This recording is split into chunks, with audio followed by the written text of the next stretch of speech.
What's going on, guys? My name is Chris Randone, and I'm joined here with Alex Baker, Mr. Osmo himself. What's going on, man? Not much, man. Excited to talk some exposure with you. Yeah, lately we've been getting a lot of questions, or at least I've been seeing a lot of questions of how many players should I play? How many teams should I create? And we're going to go into really understanding player exposure because it does play a huge part in constructing lineups and also allowing yourself to have the opportunity to uh, create more chances of taking down a tournament. So, Alex, when it comes to player exposure, what's kind of the first thing that is important to really understanding a specific slate or player and how much you're wanting of that team or player? Yeah, so I think the first question is how many lineups are you doing? Because if you're doing one lineup, obviously exposure, not really an issue. If you're doing a few, you can probably manage just like you pick your favorite five stacks if you're doing five lineups. But if you're doing like 150, then a lot of your lineups are going to start to look like each other. And that's when you have to really master FantasyCruncher to make sure those lineups are significantly different from each other and that you're accounting for enough scenarios that could play out in that game's slates. Yeah, I mean, if you think about it, obviously, the more lineups you play, the more chances you have of taking down a tournament. However, though, that also coincides with, well, how are you going about making those 150 teams? Because you shouldn't be making 150 teams and then just switching one player on each of those teams. Because if the rest of those players do horrible, you're more than likely not going to have a good night. So the real question is, how do I give myself the ability to really differentiate my teams, but also construct lineups in a way where I'm getting a good enough exposure across the board to have a decent amount of plays that you want to play? Yeah, absolutely. I think one question that a lot of people might have when they start out is how many lineups should I play? And I've heard a lot of misconceptions about this floating around, so I want to address that. Usually, like you can enter anywhere from 0 to 20 or 0 to 150 lineups in a given contest. And the myth I've heard is that it's better to enter the max. I've generally found that if you're thinking through your lineups and you generate 150, you're gonna like the first number one lineup better than the number 150 if you like figure out which ones are your best. And each lineup you enter is getting progressively further away from what you think the best plays are. So I think that it you don't really get an advantage by entering more lineups in the contest. But what you do get an advantage in is you compare, say, entering the monster on FanDuel for $500 versus entering the squeeze 100 times. The difference is that the squeeze is just filled with way more recreational players, and you're not competing with the sharks as much. So it's much easier to come out with a positive ROI at the end of it. And I think that as you want to invest more money in the games, the easiest way to do that is by entering more entries and not moving up in stakes. Yeah, if you're doing, let's just say, one monster tournament, you're going to have a less likely diversified lineup as compared to doing 100 lineups in the squeeze. So I would say lineup diversification is huge when it comes to entering more lineups, because when it comes to, I would say, different tournaments that you're entering, whether it's a single entry or you're doing a max level entry, that's where true player exposure kind of changes. And so that's also playing a part with understanding kind of your bankroll management and knowing what's probably more effective for you to play one monster or 100 lineups in the squeeze. That gives yourself not only better play against players that aren't sharks, but also you have more diversification across the board in your lineups. Absolutely, yeah. Essentially, with 100 lineups or 150, you're hedging against your own lineups with each lineup because you know the scenario that's going to win you the tournament in lineup one, and you want to come up with a different scenario for lineup two and lineup three. And one tool that we have on the site for baseball is our top stack percentage. And this kind of helps you put it into context. For example, on tonight's slate, the Angels lead it in chance of being the top stack on each site with around 10 to 11%. But if you're making 150 lineups, maybe you only want to have somewhere in the 10 to 20% range of the Angels, because the chance of them being the best stack of the night, even though they're the best team, is still relatively low. And what's great about this is, let's just say you do want to stack the Angels, and let's just say you really like the Angels and you're heavy on them. Well, if you only run one Angel lineup or two Angel lineups in the Monster, and you've now invested $1,000, what if the Angels just are complete duds? And what if that pitcher, let's just say it was Edwin Jackson, and he ends up just throwing a gem? Well, in a better scenario, being in like the squeeze tournament where you're running a max entry or 100 lineups, you can do a great kind of strategy, which is what you mentioned, called hedging. And depending upon your exposure, you can get some of those shares of Edwin Jackson, or some of those shares of the complete opposite of what you have really thought would be a good outcome as far as your lineup construction. So you're also giving yourself the ability to make the money back that you're investing on a given night. And that's, I think, another that big thing that plays a part of exposure is just allowing yourself to not go all in on something, but rather be spread across the board to make yourself feel more comfortable with the amount of shares that you're investing on a given night. Definitely. So I think one really popular strategy is a lot of times pitcher exposure, or one pitcher may be 50% owned. And one example on recent days was Yusei Kikuchi. He was like 25% owned, but he was projected to be one of the lower scoring pitchers on the night. He was only popular because he was so cheap. And that's a scenario where it makes a lot of sense to both take Kikuchi and take the stack against them. And you can, since you're building so many lineups, you can cover both of those scenarios. Yeah. As far as Edwin Jackson, I can't recommend picking him, so I just wanted to do it. You don't always want to stack against the best play, or pick the player against the best play, because sometimes those guys are just garbage, and like Edwin Jackson is such a long shot. No, and the thing is as long as you give yourself an opportunity to have a small share of Edwin Jackson, you at least know that if Edwin Jackson does pitch this rare gem, you have some ownership in that, and you now have a team that could be in play because no one else has Edwin Jackson that could potentially be at the top of the leaderboard on any given night. Well, I got to push back against this point, because Edwin Jackson, like on the other night, maybe I had him projected for like 5 points or something. And one of the most important things in tournaments is that 20%, 25% of the field get paid.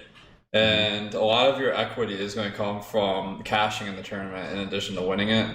So taking really, really big long shots isn't generally the best approach. But a better approach, in my opinion, is you have, since the Angels have 11% chance of being the top stack, that's still 89% of the time another team's the top stack. And they don't have to totally bomb for you to win the tournament with another team. Yeah, no, that definitely makes sense. I would say maybe if you had one share of Edwin Jackson, but I think Edwin Jackson's probably not the best example here, because I don't think anyone would ever roster him. That's for sure. Exactly. Yeah. That, usually, if you're playing a winner-take-all format with a lot of people, that's when guys like Edwin Jackson start to have value because no one has them. But like if you're playing a format like the ones that are most popular, where you get points for getting a high score and not necessarily a winning score, or like you don't need like the top score to win, I think that's when the value of those real contrarian long shots goes down.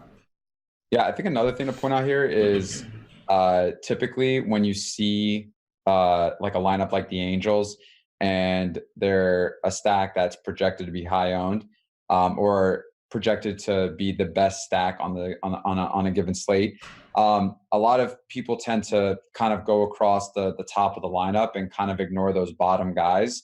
And I think that's another area where exposure does play a role, because when you're stacking, it's important to make sure you're getting bits and pieces of the entire lineup in different combinations. So I think using FantasyCruncher and making sure you're well aware of knowing what exposure is and having exposure to those other pieces of the lineup also puts you in play to be in better position to know that you have pieces across the board of an entire lineup. Absolutely. So like, if you're evaluating a team ownership, there's a lot of different ways to kind of have a different take than someone else. One is stacking those guys at the bottom of the order. The easiest way to do that in an optimizer is by setting player exposures, because if you set Mike Trout's exposure to a maximum of 12%, that means in 88% of lineups, FantasyCruncher isn't going to consider him. And that means in that lineup, you're more likely to get one that has that guy at the bottom of the order, even though it's not optimal as far as points. That's the best way to achieve that kind of lineup. And you want those in the mix so that you can pick your best ones. Exactly. All right. So what I have up here is the Data Central. And I want to just explain a couple of different approaches to setting player exposures. One that I recommended on one of the early ones is setting the player exposure equal to the fantasy points. And that's like a really simple one.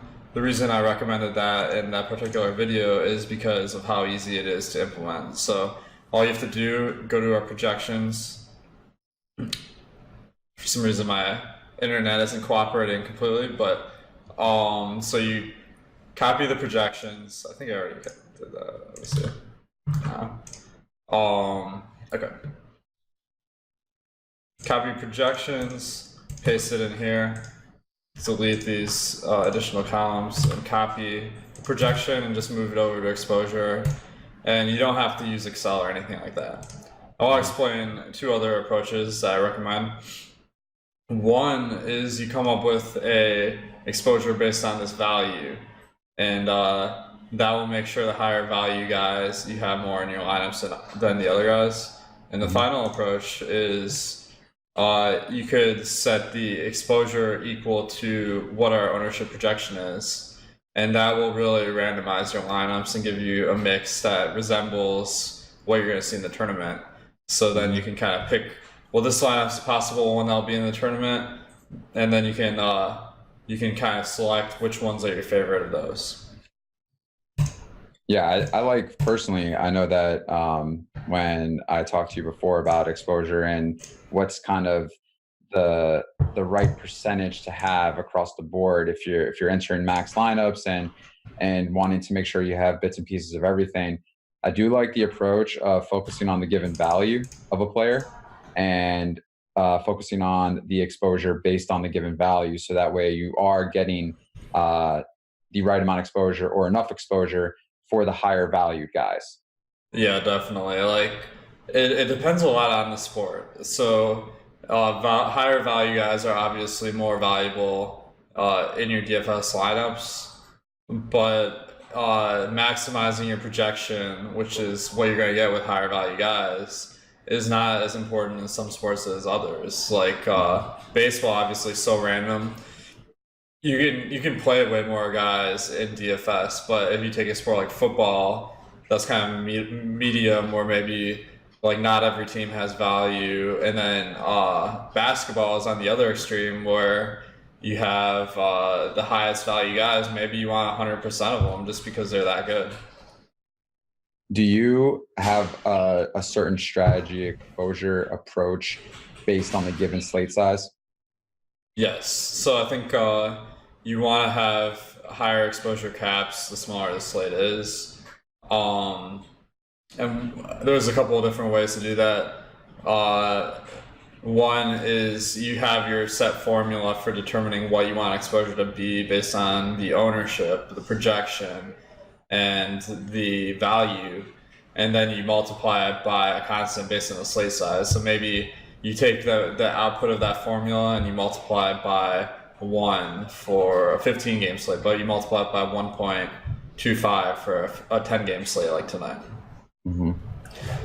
So that's definitely an advanced strategy, though. So I don't want to get bogged down with too many details, because I know a lot of guys viewing this are newer to the process, and that's why a really easy thing you can do is set the ownership equal to projection in FantasyCruncher, and let's make some crunches with this. So I'll just set some stacks here so we can play around with it. one thing I recommend, you don't have to use randomness with this strategy. So let's run a couple crunches, and we'll see how it looks with both randomness and without it.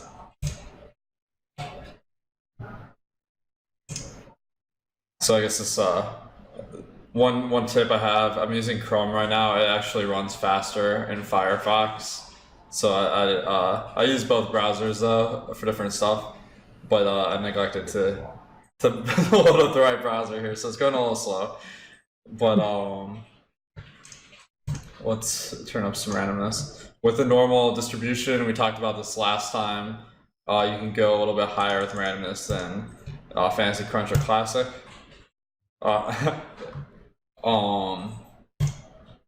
So what we're seeing here is when we apply randomness, we're getting a much different mix of teams. So Texas is the top stack without randomness, and they are not one of the top stacks when we don't take randomness. So that's a really interesting result.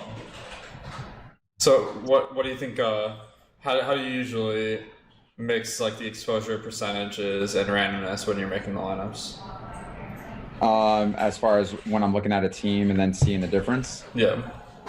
I mean, yeah. So with randomness, Texas shows up pretty high on the board at the top, which allows me to understand, okay, this could be a contrarian play that a lot of people aren't on, as compared to the other side where we don't use randomness. And we saw, I think it was Pittsburgh at the top. That tells me that Pittsburgh is a team that a lot of people are on, and that could be fairly chalky. So you want to, once again, not always be on the same page as everyone. You want to have shares, of course, and you want to have mixes and matches. But Texas could be a team that is not on anyone's radar, where it could be a team that is a team that can take you the top because not a lot of people are on it. So contrarian play, and that's a team that obviously I would want to roster, depending upon how many other teams I want to roster as well. Yeah, definitely. I think you can kind of figure out using randomness. Randomness is going to bring more teams that aren't as high projected to the top. So when we apply the randomness, we see that Texas went down in popularity, but Cleveland went way up. And usually that's because Cleveland, in this instance, I'm assuming they're highly projected, but they don't have great value.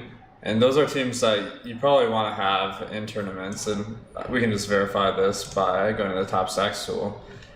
But yeah, so they're actually they're pretty good value. So that's an interesting result. I guess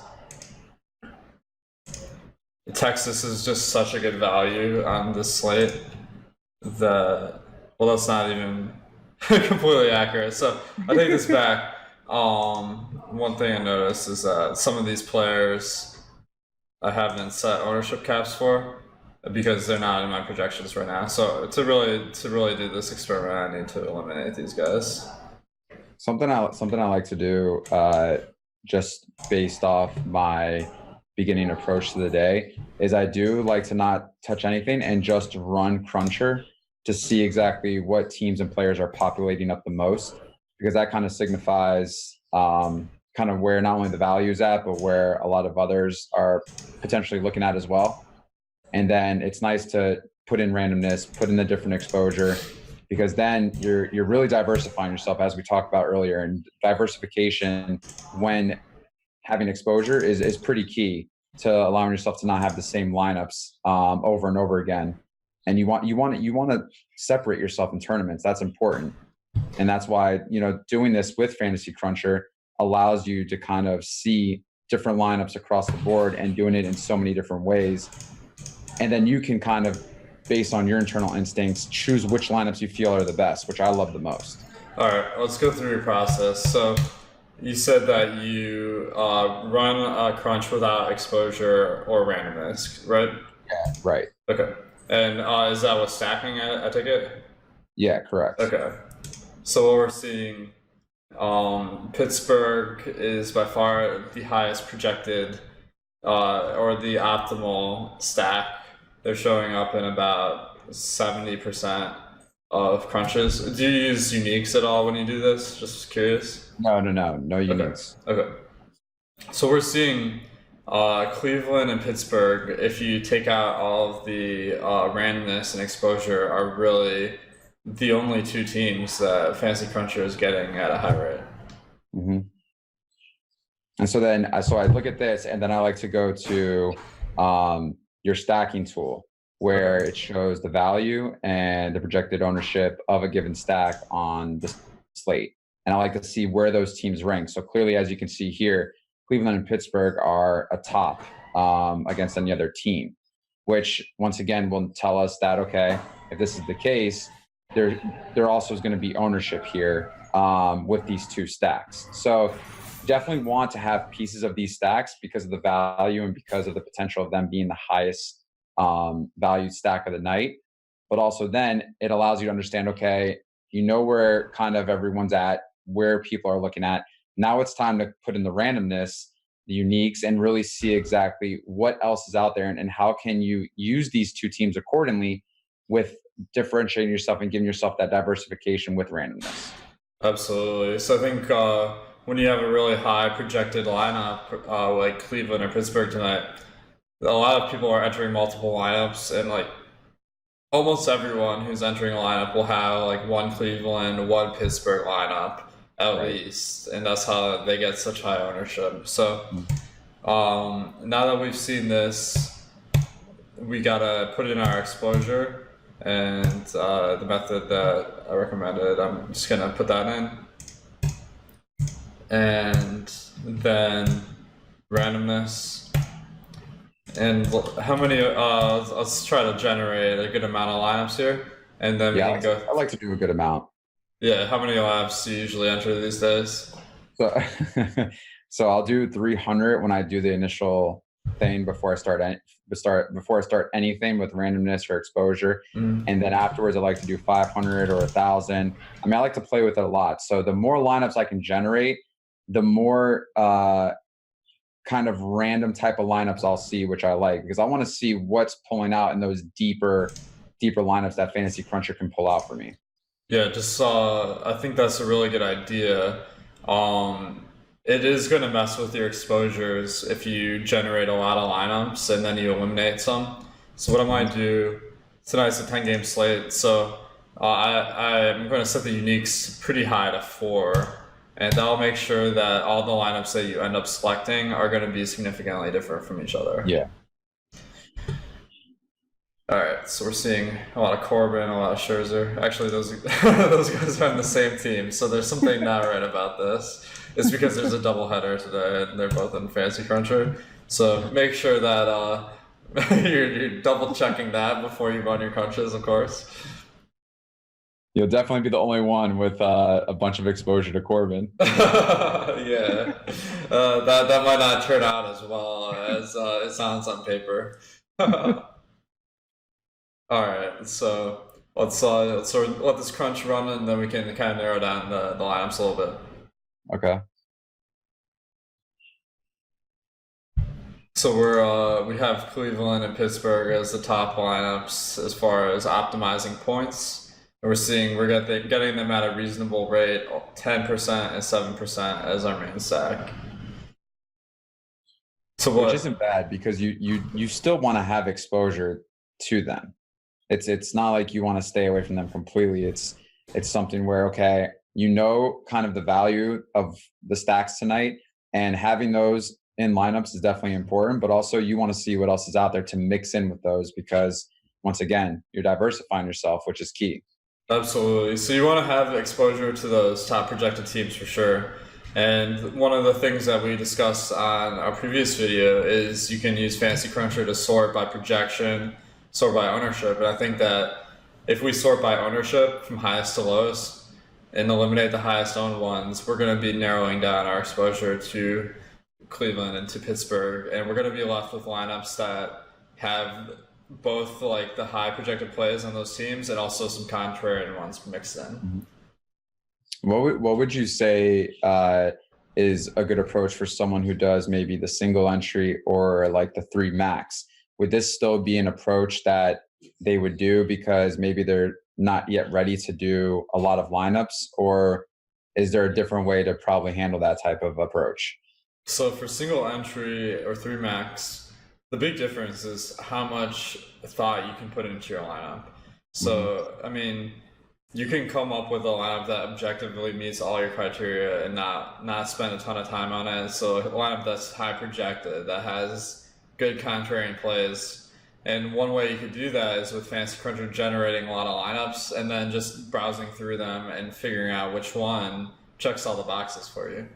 Yeah. But I don't think FantasyCruncher is completely necessary if you're only entering 1-3 lineups or something like that. Where it becomes really essential is like it's speeding up your process considerably, because I know you're a guy, you told me that you used to manually enter numerous lineups, and do you want to describe like what your process was like before FantasyCruncher? Yeah, I mean, hand building lineups was definitely my approach, and I would enter them manually. And I mean, before I would do that, though, obviously I would have my process put in place, and it's very time consuming, which also takes away your time from maybe doing extra research and analysis. But I think one big thing for people to understand is when it comes to hand building your lineups, that changes because there's a lot of different factors that can come into play each day where hand building probably isn't the best approach, in my opinion now, based on how long I've done it for and what I've seen now with FantasyCruncher. So this automation is definitely, I would say, more practical and more effective, and has definitely changed my entire process on a day-to-day basis with how I approach constructing lineups, but also being able to enter more lineups. Because I'll tell you what, I used to do a lot of single entries only in 3 max, and there are a lot of times where you want to have other teams in your lineups or other players, and you just don't have time to do it because of too many lineups to build. Now that's not necessarily the case. Now I'm able to take advantage of having exposure, which is what we're focusing on right now, which is what's key. Definitely, yeah. I think you hit the nail on the head. It just like takes so much time to like do your process if it involves a lot of hand building, and that really limits the amount of time you have to think about the game and like get better. Like I know, like I spend hours a day like building lineups, and that like there's only a certain number of hours you can spend doing DFS, and for like those of you watching the video, it's probably even less than me. So you know what's great? One big thing that I've noticed now is I used to have to start like an hour ahead to hand build the lineups as far as putting them in manually and entering contests. But now I get to have like that extra 45 minutes where whether now I can look at more effectively lineup changes, people getting scratched or pulled. These are big things that play a role with constructing lineups. And FantasyCruncher kind of gives you that extra leeway before lineups lock to take advantage of everything in the entire DFS atmosphere. So that's another big thing as well that I've seen that's been a huge help in my play with using FantasyCruncher. Definitely. Baseball, unfortunately, is one sport where you can react to news pretty slowly and still have a chance. Basketball, you just have to be able to make lineups at the drop of a hat. But as you mentioned, in baseball, the weather is a big thing that you're going to have to adapt to in the hour before.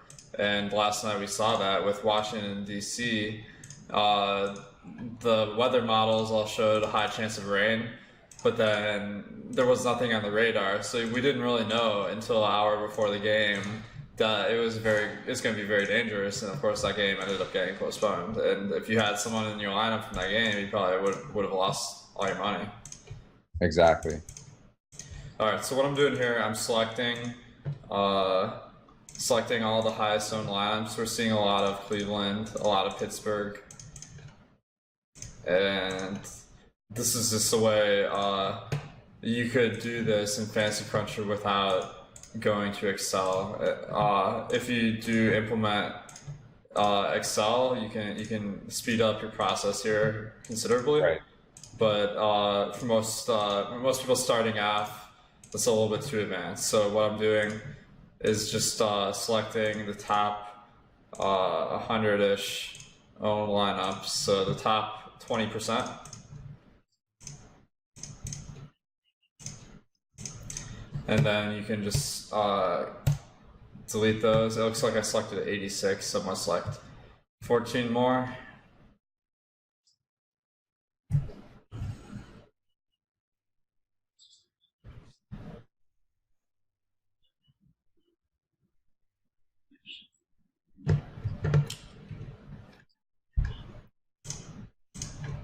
So we saw the highest owned lineups were about 135 ownership. Since it is early in the day, like this is going to get a lot more accurate as the day goes on. But this is just an example of how you can do it. And now I'm going to sort by projection from the lowest to highest. And these lineups are 93, where the highest projected are about 110.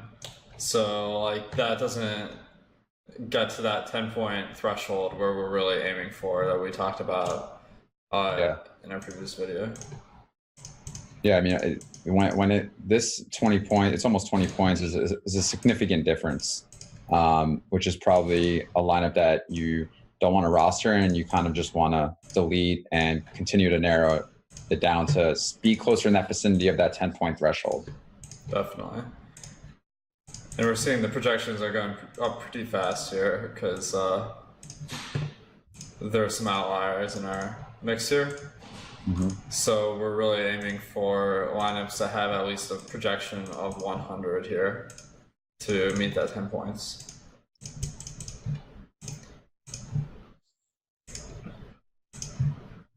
So do you typically do this in Excel, or how do you manage this? Yeah, so I have like an Excel spreadsheet, and then what I'll do is I'll export this, import it into Excel, and then kind of factor it in with the numbers that I look at the most too, and really make some comparisons. But then what I'll do as well is once I delete these and I have the next set of lineups that are left, I like to also look at it by ownership, and I also like to look at it from a projection standpoint. Just really helping me understand, is this projection correlated with something that's going to be very high owned, or is it also going to be something that kind of separates myself aside from all the other teams that I'm rostering? So this also gives you a better feel for daily fantasy, because you doing this helps you create not only a process, but you're getting a better understanding of kind of all the factors that play a role in DFS. And so kind of, deleting these lineups right now and going through and then knowing what works for you, knowing what doesn't, knowing what to see, what to look at, I mean, is just going to, over time, really help you improve as a daily fantasy player, in my opinion. Yeah, definitely. I think the more you play and the more you think about the game, the better understanding you get. That's going to be invaluable to beating everyone else, because it's a tough game and you gotta outsmart people if you want to win. 100%. And what's great about really understanding something like exposure is, it's funny because a lot of people they get scared to roster either the same teams as other people because they don't want to have the same lineup, or they get scared to have something different, or going against a pitcher like Blake Snell, for instance, and going with the Yankees. Understanding exposure will drastically improve you as a daily fantasy player. If you don't understand what exposure is and you don't understand how it plays a role in daily fantasy, then there's a huge gap right now of you becoming a great player. So really understanding how to use FantasyCruncher and understanding ownership and understanding kind of projections and tying it all in together, this is important. And so this is something where people need to understand, or if not, they're not going to get to that level of where they want to be in daily fantasy. Yeah, definitely. So I just deleted all the lineups projected below 100, and we're left with 209 lineups. And one of the great things with FantasyCruncher, now we can see where our exposure ended up. And it looks like, what do you think about this? So right now we have Pitt at 12%, still leading. So I mean, Pitt is basically a part of the higher projected ownership teams, and because they're clearly still top. So Pitt is still making an impact across the board in the lineup projections of the ones that have now been run out by FantasyCruncher, which tells me I definitely want to have exposure to Pittsburgh. There's no doubt, regardless of where they're at with ownership. And Osmo Stack projects them to be one of the highest stacks tonight. So it's definitely something where you want to make sure you have exposure to Pittsburgh is what I would identify first right there. Yeah, I think what we found when we did this process is we actually still have a lot of Pittsburgh and Cleveland, but it's not to like an extreme level. So with 12% and 9% of your teams, that's pretty reasonable ownership, and you're going to be comparable to the field. So you're not giving up a lot of edge as far as like not taking the best teams, but you still have a really nice mix. And with these 209 lineups that we're left with, you could make 150 lineups. Further narrow down by taking out 59, you're left with a 150, and that will be your entries for the mini max or something like that. I think another key thing to point out for anyone who doesn't necessarily understand is the percentages are not really different from each other. So especially up at the top, like you have Pitt at 12, Texas at 12, Miami at 11, Cleveland at 9. These are very close to one another, which is another thing that should tell you, okay, I'm going to have a fair amount of shares across the board of different teams to give you that variance. Yeah, definitely. So what we ended up with, let's count them. We got 15 teams used out of 20, and a couple of them, 4 of them are under 3%. So let's call that 11 teams. So we're basically having a lot of exposure to the top 11 out of 20 teams. So we figured out the best 50% of stacks, and now we're kind of spreading out our ownership to them based on the projection and the ownership. Exactly. All right, so looks like we're ready to enter these. So what we're gonna do, just select lineups. You can export, and then if you go to DraftKings.com/lineup/upload, you can upload them, and now they're right in the site, ready for you to enter into the mini max or whatever you're entering. All right, Chris, always a pleasure talking to you. Any final thoughts here? No, I would say it was great talking about exposure. And I think one thing to keep in mind is that player exposure will change based on the amount of leagues that you get involved in. Yeah, definitely. I think obviously, like with 150 lineups, you're gonna have more spread out exposure than 10 or something. So that is one advantage of entering so many lineups, is you can diversify and cover a lot of different potential scenarios, and that will really reduce your variance compared to entering all your money into a larger stakes tournament. Yeah, think of player exposure like stocks in the market of a portfolio. You know, you don't just go all in on one stock. You want to have a different amount of stocks to make sure you have a balanced portfolio and have the opportunity to make more money. So that's exactly kind of how it translates to DFS and how it translates to you rostering teams and tournaments. Well put, man. Well, I gotta get to my stock portfolio then and really change up my exposures. But until then, it was great talking to you, and good luck to everybody. I hope these tips really help out in your tournaments. Absolutely, guys.